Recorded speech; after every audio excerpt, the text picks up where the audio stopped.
Shalom, selamat pagi saudaraku yang dikasihi oleh Tuhan Yesus Kristus. Kita jumpa lagi di dalam kasih Tuhan Yesus Kristus. Dan selalu yang menjadi doa dan harapan saya, biarlah berkat Tuhan, kasih, sukacita dan damai sejahtera Allah terus memenuhi kehidupan Bapak Ibu Saudara sekalian. Mari kita siapkan hati kita untuk masuk dalam doa syukur pagi ini.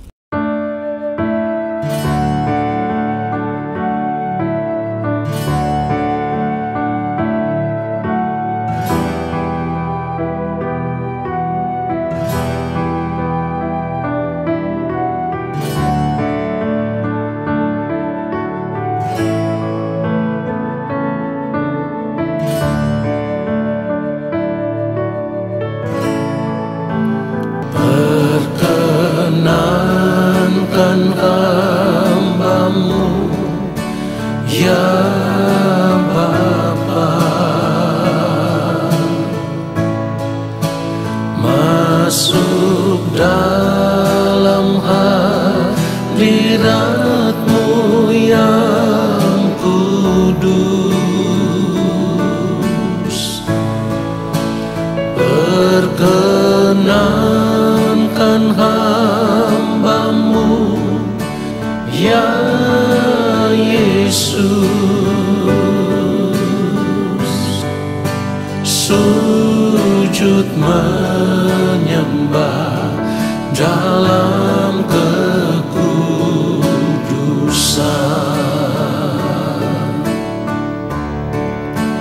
Kau ku sembah, Kau ku sembah,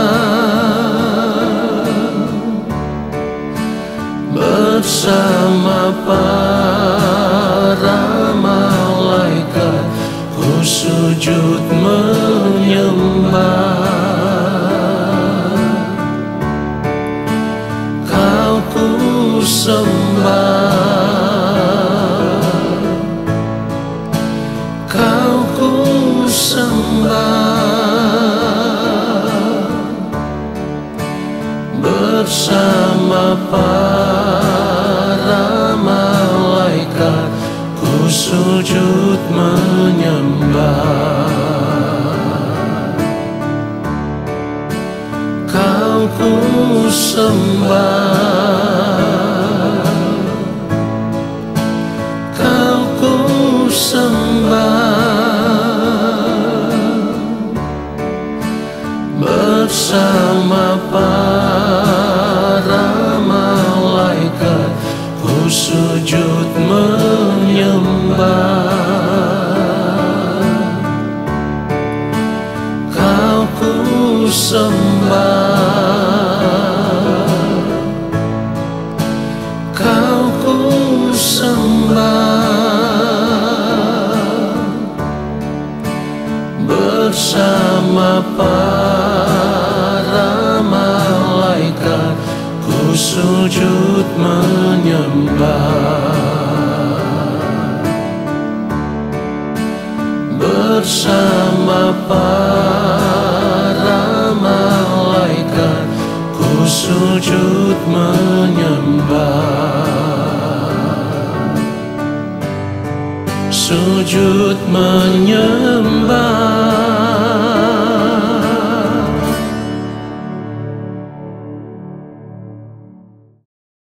Mari kita berdoa. Allah Bapa yang Maha Kudus, Allah yang Maha Agung, Allah yang Maha Mulia, kembali kami ada di hadapan Bapa. Kami mau duduk diam di kaki-Mu ya Tuhan, dan kami rindu dilawat oleh Tuhan. Kami rindu saat ini menerima jemahan kasih-Mu ya Bapa di sorga. Kami mau menanti-nantikan Engkau berbicara bagi kami, supaya lewat firman-Mu yang kami dengar, Allah Roh Kudus akan memberikan hikmat pengertian bagi kami.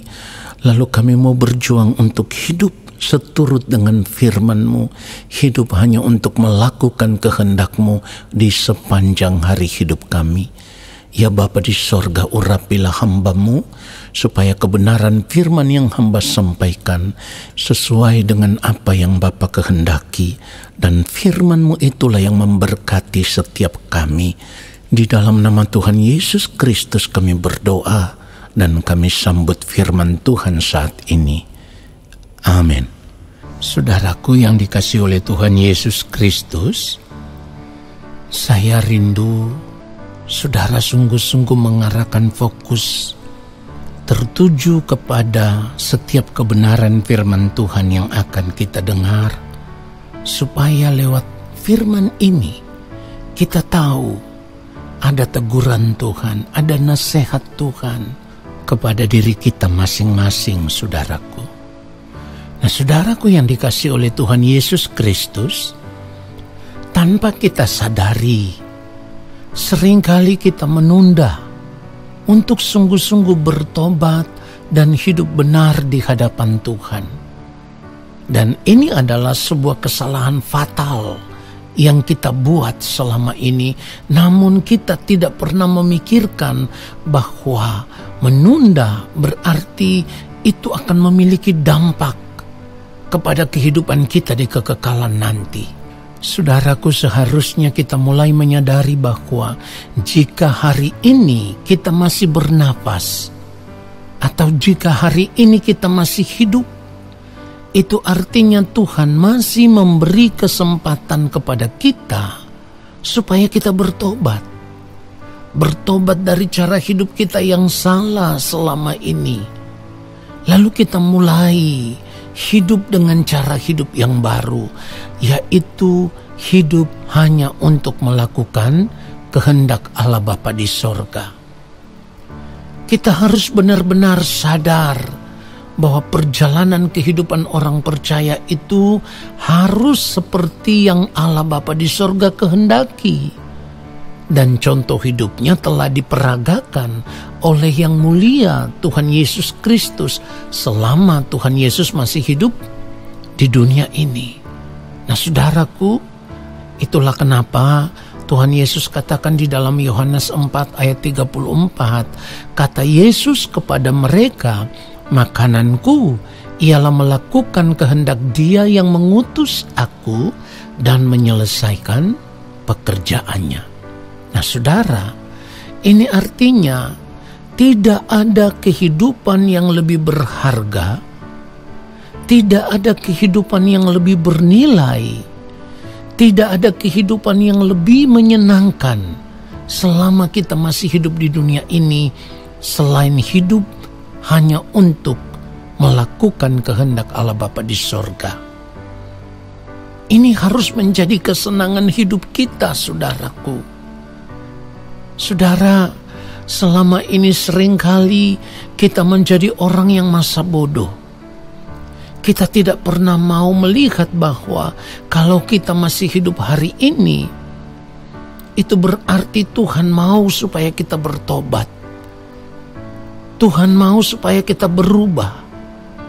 Tuhan mau supaya kita mempersiapkan diri, ya, menjadi pribadi yang benar-benar berkenan di hadapannya. Supaya ketika waktu Tuhan tiba, kita bisa dikenal sebagai pribadi yang berkenan di hadapan Allah. Nah, saudaraku, kalau kita mau memeriksa cara hidup kita dengan jujur, maka selama ini cara hidup kita itu seolah-olah menunjukkan bahwa kita tahu kapan waktu Tuhan akan tiba atas kehidupan kita, atau waktu Tuhan tiba atas kehidupan dunia ini. Kenapa demikian? Sebab sekalipun Tuhan masih memberi kesempatan supaya kita bertobat, kita tetap menunda untuk bertobat. Itu dia persoalannya. Kita selalu menunda untuk bertobat dan tetap hidup mengikuti cara hidup dunia. Padahal firman Tuhan sudah katakan bahwa kita tidak boleh hidup sama dengan dunia ini, ya. Lalu kalau kita melihat di dalam Matius 24 ayat 36, firman Tuhan katakan, "Tetapi tentang hari dan saat itu tidak seorang pun yang tahu. Malaikat-malaikat di sorga tidak, dan anak pun tidak, hanya Bapa sendiri. Perhatikan itu saudaraku. Di sini kita harus semakin mengerti bahwa kalau tidak ada seorang pun yang tahu akhir dari perjalanan hidupnya di dunia ini, atau akhir dari kehidupan dunia ini. Sebab firman Tuhan sudah katakan, malaikat-malaikat di sorga tidak, dan anak pun tidak, hanya Bapa sendiri. Nah, seharusnya saat ini kita sadar dan kita tidak boleh lagi menunda untuk bertobat. Sekali lagi, kita harus sadar dan tidak boleh lagi menunda untuk bertobat. Kita tidak boleh menyia-nyiakan kesempatan yang Tuhan berikan kepada kita hari ini, saudaraku. Jam ini, menit ini, detik ini juga, saudaraku. Kita tidak boleh menunda untuk bertobat. Kita tidak boleh lagi memiliki cara berpikir yang salah tentang anugerah keselamatan yang kita terima di dalam Tuhan Yesus Kristus. Saudara, kalau mau jujur, saat ini ada begitu banyak orang yang berpikir bahwa asal percaya saja kepada Tuhan Yesus, maka pasti akan selamat kalau Tuhan datang. Nah, saudaraku, kita harus ingat, anugerah keselamatan yang kita terima itu adalah tanggung jawab yang harus kita kerjakan. Dan firman Tuhan katakan itu. Firman Tuhan katakan apa? Kerjakanlah keselamatanmu dengan takut dan gentar. Nah, pertanyaannya sekarang adalah, mengapa kita harus mengerjakan keselamatan itu dengan takut dan gentar? Mari kita lihat jawabannya. 2 Korintus pasal yang ke-5 ayat 9 dan ayat yang ke-10. Firman Tuhan katakan, sebab itu juga kami berusaha, baik kami diam di dalam tubuh ini maupun kami diam di luarnya, supaya kami berkenan kepadanya. Ayat 10, sebab kita semua harus menghadap takhta pengadilan Kristus, supaya setiap orang memperoleh apa yang patut diterimanya sesuai yang dilakukannya dalam hidupnya ini, baik ataupun jahat. Saudara, perhatikan itu. Jadi semua orang harus menghadap takhta pengadilan Kristus. Tidak ada dispensasi untuk orang-orang tertentu. Perhatikan itu. Tidak ada dispensasi untuk orang-orang tertentu. Apakah itu orang Kristen, apakah itu majelis gereja, apakah itu pelayan Tuhan, melayani full-timer atau pendeta sekalipun. Semuanya harus menghadap takhta pengadilan Kristus. Dan itu artinya di pengadilan inilah, ya, kalau hidup kita tidak ditemukan berkenan di hadapan Allah Bapa di sorga, hidup kita tidak seperti yang Bapa di sorga kehendaki, maka kita akan terbuang dari hadapan Allah. Saudara, jangankan kita, seorang rasul seperti Rasul Paulus sekalipun gentar, saudaraku. Masa iya kita tidak gentar? 1 Korintus pasal 9 ayat 27. Ini yang Paulus katakan. Tetapi aku melatih tubuhku dan menguasainya seluruhnya, supaya sesudah memberitakan Injil kepada orang lain, jangan aku sendiri ditolak. Nah, saudara, perhatikan itu. Kenapa harus ada kegentaran seperti ini?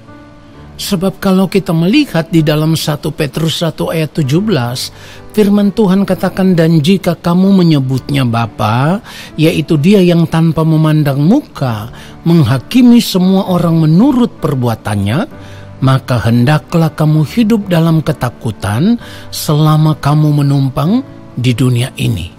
Saudaraku, oleh sebab itu kita harus mengambil keputusan saat ini juga. Sekali lagi, saat ini juga. Atau dapat dikatakan detik ini juga kita harus mengambil keputusan dan tidak boleh menunda lagi, ya. Ketika kita mendengarkan kebenaran firman Tuhan ini dan menegur kita, anggaplah sekarang bahwa hari ini adalah hari yang terakhir kita hidup di dunia ini, ya. Hari ini hari yang terakhir, supaya kita bisa berjuang untuk hidup benar di hadapan Tuhan dan tidak lagi menunda untuk bertobat. Anggaplah bahwa ini kesempatan kita yang terakhir untuk bertobat, untuk berubah. Jangan menunda lagi.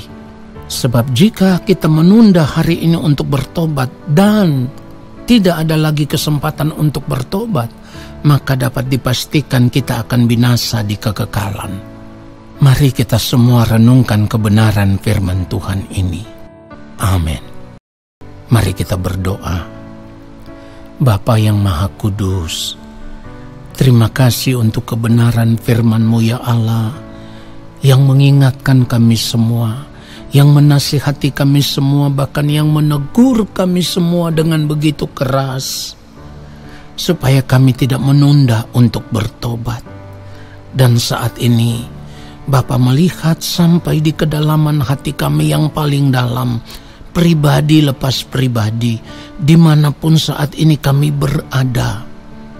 Kami mau berkata kepada Bapa, kami mau Tuhan saat ini hidup benar di hadapan-Mu. Kami tidak mau lagi menunda untuk bertobat. Kami mau melihat kesempatan hidup hari ini sebagai kesempatan yang terakhir yang Bapa berikan kepada kami. Kuduskanlah kehidupan kami. Roh Kudus Tuhan, mampukanlah kami, pimpinlah kami untuk semakin hari kami hidup semakin berkenan di hadapan Bapa. Hidup di dalam kebenaran Bapa Surgawi. Terima kasih Bapa yang mulia. Hamba rindu berdoa bagi anak-anak-Mu ya Allah yang Maha Kudus. Bapa melihat semua pergumulan anak-anak-Mu. Bapa menjawab pergumulan hidup mereka. Tetapi biarlah semua terjadi sesuai dengan belas kasihan Bapa, sesuai dengan kehendak Bapa, dan bukan sesuai dengan keinginan diri kami sebagai manusia. Bapa, hamba menyerahkan anak-anak-Mu dalam tangan Bapa di sorga. Dan saat ini kami semua yang mendengarkan renungan ini, kami mau mengangkat tangan di hadapan Bapa. Karena kami percaya ketika kami mengangkat tangan, Bapa mau berkenan menurunkan tangan dan memberkati kami. Segala berkat kasih karunia daripada Allah Bapa di sorga, cinta kasih yang berlimpah-limpah dari Tuhan Yesus Kristus dalam persekutuan dengan Roh Allah yang kudus, turun atas kehidupan kami, menyertai kami, membimbing kami, menuntun kami saat ini hingga Maranatha, Tuhan datang menjemput kami. Haleluya. Amin. Saudaraku, terima kasih sudah mengikuti doa syukur pagi ini. Sampai jumpa di dalam doa syukur besok hari. Tuhan Yesus memberkati kita semua. Shalom.